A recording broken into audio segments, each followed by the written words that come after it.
Hello മക്കളെ, welcome to Vedanta Malayalam channel. എല്ലാവർക്കും വേദാന്ത മലയാളം ചാനലിലേക്ക് സ്വാഗതം. It's me Lenin Davis, your physics master teacher. അപ്പം ഏറ്റവും ഇമ്പോർട്ടന്റ് ആയിട്ട് എനിക്ക് നിങ്ങളുടെ അടുത്ത് വളരെ വളരെ വളരെ ആഗ്രഹത്തോടു കൂടെ പറയാനുള്ള ഒരു കാര്യമാണ്. അതായത് നമ്മുടെ സ്വന്തം നീറ്റ് 2024 എക്സാമിന്റെ നമുക്കറിയാം, ഒരുപാട് നമ്മളിപ്പം ന്യൂസസ് കേൾക്കുന്നുണ്ട്. രജിസ്ട്രേഷൻ ജനുവരിയിൽ സ്റ്റാർട്ട് ചെയ്യും എന്നുള്ള രീതിയിൽ ഒരുപാട് ന്യൂസസ് കേൾക്കുന്നുണ്ട്. ആൻഡ് പല ന്യൂസുകളും ഒരുപാട് ഇൻഫർമേഷൻസ് കിട്ടിയിട്ടാണ് പറയുന്നത്. അതുകൊണ്ട് തന്നെ നമുക്ക് ഈ വർഷം കാരണം നമ്മൾ കഴിഞ്ഞ കുറച്ച് വർഷങ്ങൾ നോക്കുകയാണെന്നുണ്ടെങ്കിൽ നമ്മുടെ നോട്ടിഫിക്കേഷൻ വന്നിട്ടുള്ളതും അല്ലെങ്കിൽ രജിസ്ട്രേഷൻ പ്രോസസ്സും നടന്നിട്ടുള്ളത് ഫെബ്രുവരി മാർച്ച് മാസങ്ങളിലായിട്ടാണ്. പക്ഷെ ഇത്തവണ പറയുന്നത് ജനുവരിയിൽ വരുന്നുള്ളതാണ്. കൂടുതൽ സാധ്യതകളും അവിടെ കാണുന്നുണ്ട്. സോ ഇനി ഒരുപാട് ഡിലേ ആകും എന്ന് എനിക്ക് തോന്നുന്നുമില്ല. സോ ഫസ്റ്റ് ഓഫ് ഓൾ നമ്മൾ കുറച്ച് ഡേറ്റുകളിലുള്ള ഒരു എന്താ പറയുക, ഒരു അനാലിസിസ് ആണ് നമ്മൾ നടത്താൻ പോകുന്നത്. സോ ഡെഫിനറ്റ്ലി രജിസ്ട്രേഷൻ എന്താ പറയാ, ഇപ്പം നമ്മൾ ഈ വായിച്ചുകൊണ്ടിരിക്കുന്ന കുറെ ആർട്ടിക്കിൾസിലും എല്ലാം വരുന്നുണ്ട്. So as per this articles നമുക്ക് പറയാൻ പറ്റും ജനുവരിയിൽ അല്ലെങ്കിൽ ജനുവരി അവസാനത്തോടു കൂടെ നമുക്ക് നീറ്റ് രജിസ്ട്രേഷൻ പ്രോസസ്സ് സ്റ്റാർട്ട് ചെയ്യാനുള്ള എല്ലാ സാധ്യതകളും ഉണ്ട്. ആൻഡ് ഓൾസോ നമ്മുടെ ഫസ്റ്റ് നോട്ടിഫിക്കേഷൻ ആണ് വരുന്നത്, അതിനുശേഷമാണ് രജിസ്ട്രേഷൻ തുടങ്ങുന്നത്.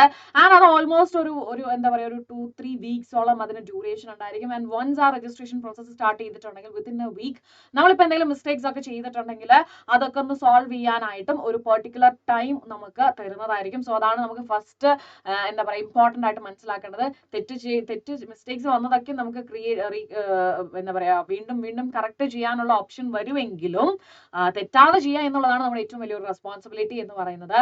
കാരണം ഓരോ പ്രോസസ്സും ഈവൻ നമ്മുടെ അച്ഛൻ നമ്മുടെ സ്പെല്ലിംഗ് എഴുതുമ്പോൾ പോലും വളരെ വൃത്തിയായിട്ട് ക്ലിയർ ആയിട്ട് വേണം നമ്മൾ എഴുതാനായിട്ട്. അതുകൊണ്ടാണ് ലൈക്ക് നമ്മൾ ഫീഡ് ചെയ്യാനായിട്ട്. സോ ഡെഫിനറ്റ്ലി സ്പെല്ലിംഗ് കറക്ഷൻ വളരെ വളരെ ഇമ്പോർട്ടന്റ് ആയിട്ട് ശ്രദ്ധിക്കേണ്ടതാണ്.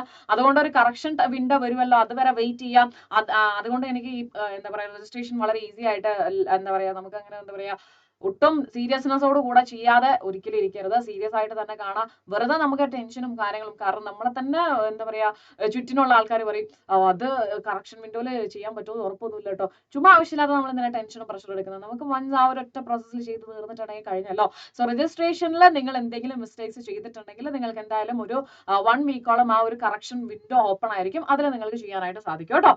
ആൻഡ് നമ്മളത് പ്രതീക്ഷിക്കുന്നത് ഫെബ്രുവരി ഒരു ഹാഫോട് കൂടെ അല്ലെങ്കിൽ ഫെബ്രുവരി മാസത്തോടു കൂടെ നമ്മൾ എന്താ പറയാ നമ്മുടെ കറക്ഷൻ വിൻഡോ പ്രോസസ്സും കൂടെ നമ്മൾ ഫിനിഷ് ചെയ്യും. ആൻഡ് ഡെഫിനറ്റ്ലി നമ്മുടെ മാർച്ച് മാസത്തിലായിരിക്കും നമ്മുടെ എന്താ പറയാ സിറ്റീസ് സെലക്ട് ചെയ്യാനും ഓപ്ഷൻ കൊടുക്കാനും ഉള്ള ആ ഒരു അലോക്കേഷൻ, സിറ്റീസിന്റെ അലോക്കേഷൻ വരുന്നത് മാർച്ച് മാസത്തിലായിരിക്കും. അഡ്മിറ്റ് കാർഡ് നമുക്ക് കിട്ടുന്നതും മാർച്ച് മാസത്തിൽ തന്നെയായിരിക്കും ഈ ഒരു വർഷം നമ്മൾ പ്രതീക്ഷിക്കുന്നത്. ആൻഡ് ഓൾസോ നമുക്കറിയാം അഡ്മിറ്റ് കാർഡ് ഒക്കെ വന്നു കഴിഞ്ഞിട്ടുണ്ടെങ്കിൽ എന്താണ് അടുത്ത പ്രോസസ്സ് എന്ന് പറയുന്നത്, മെയ് 5 പോയിട്ട് എക്സാം എഴുതുക എന്നുള്ളതാണ് അല്ലെ. സോ മെയ് 5 നമ്മൾ എക്സാം എഴുതുന്നു. ആൻഡ് ഡെഫിനറ്റ്ലി ജൂൺ ഫസ്റ്റ് വീക്കോട് തന്നെ നമ്മൾ റിസൾട്ടും പ്രതീക്ഷിക്കുന്നുണ്ട്. കഴിഞ്ഞ വർഷത്തെ നമ്മൾ നോക്കുകയാണെന്നുണ്ടെങ്കിൽ മെയ് 7 എക്സാം. ആൻഡ് ഡെഫിനറ്റ്ലി നമുക്ക് ജൂണിൽ തന്നെ റിസൾട്ട് വന്നിട്ടുണ്ട്. ഈ വർഷം മെയ് 5 തന്നെയാണ് എക്സാം, അല്ലെങ്കിൽ മെയിൽ തന്നെയാണ് എക്സാം വരുന്നത്. 2 ദിവസത്തെ ഒരു വ്യത്യാസം മാത്രമേ ഉള്ളൂ. സോ കുറച്ച് നേരത്തെ നമുക്ക് എന്തായാലും റിസൾട്ട് പ്രതീക്ഷിക്കാനായിട്ട് പറ്റും. ആൻഡ് ഓൾസോ നമുക്ക് ഇമ്പോർട്ടന്റ് ആയിട്ടുള്ള ഡോക്യുമെന്റ്സ് നീറ്റിന് നമ്മൾ കയ്യിൽ കരുതി വെക്കേണ്ട, രജിസ്ട്രേഷൻ തുടങ്ങുവാണെങ്കിൽ ആ സമയത്ത് പോയിട്ട് നമ്മൾ എന്താ പറയുക ഹറിബറി വരാതെ ഇപ്പൊ തന്നെ നമുക്ക് ശേഖരിച്ച് വെക്കാവുന്ന കുറച്ച് ഡോക്യുമെന്റ്സും കാര്യങ്ങളും അതിനെ കുറിച്ചിട്ടുള്ള കംപ്ലീറ്റ് ക്ലാരിറ്റി ഉള്ള ഒരു വീഡിയോ ഞാൻ ചെയ്തിട്ടുണ്ട്. അതിന്റെ ലിങ്ക് നിങ്ങൾക്ക് ഇവിടെ അവൈലബിൾ ആയിരിക്കും, കമന്റ് ബോക്സിലും അവൈലബിൾ ആയിരിക്കും. സോ ഡെഫിനറ്റ്ലി നിങ്ങൾ ആ ഒരു വീഡിയോ എന്തായാലും കണ്ടിരിക്കണം. കാരണം വളരെ വളരെ ഇമ്പോർട്ടന്റ് ആണ്. ഡോക്യുമെന്റ്സ് എന്ന് പറയുന്നത് നമ്മൾ അത് സബ്മിറ്റ് ചെയ്യുന്ന ഫോർമാറ്റും എല്ലാം വളരെ വളരെ ഇമ്പോർട്ടന്റ് ആണ്. സോ ആ ഒരു വീഡിയോന്റെ ലിങ്ക് ഞാൻ കമന്റ് ബോക്സിൽ മെൻഷൻ ചെയ്യാം. സോ ഡെഫിനറ്റ്ലി എന്ത് ചെയ്യണം, ആ ഒരു വീഡിയോ കണ്ടിരിക്കണം. എന്തെങ്കിലും ഡൗട്ട്സോ കാര്യങ്ങളോ ഉണ്ടെങ്കിൽ ജസ്റ്റ് നിങ്ങൾ കമന്റ് ബോക്സിൽ ഒന്ന് മെൻഷൻ ചെയ്താൽ മതി. ഈ വീഡിയോന്റെ താഴെയും കമന്റ് ചെയ്യാം, ആൻഡ് ഓൾസോ ആ ഒരു വീഡിയോന്റെ താഴെയും കമന്റ് ചെയ്യാം. സോ ഡെഫിനറ്റ്ലി നമുക്ക് നീറ്റ് 2024 ഒരുമിച്ച് തന്നെ ക്രാക്ക് ചെയ്യാം. സോ നിങ്ങൾക്ക് വേണ്ട എന്ത് ഹെൽപ്പ് ആണെങ്കിലും, ലൈക് മോട്ടിവേഷൻ ആണെങ്കിലും ഗൈഡൻസ് ആണെങ്കിലും സ്ട്രാറ്റജീസ് ആണെങ്കിലും ടിപ്സ് ആണെങ്കിലും ട്രിക്സ് ആണെങ്കിലും എല്ലാം നമ്മുടെ ചാനൽ അവൈലബിൾ ആയിരിക്കും. സോ അതിനൊക്കെ വേണ്ടിയിട്ട് നിങ്ങൾ ചോദിച്ചിട്ടുണ്ടെങ്കിൽ തീർച്ചയായിട്ടും നിങ്ങൾക്ക് ഉത്തരം കിട്ടുന്നതായിരിക്കും. So stay tuned to Vedanta Malayalam channel for more videos and updates. Thank you so much. Bye by.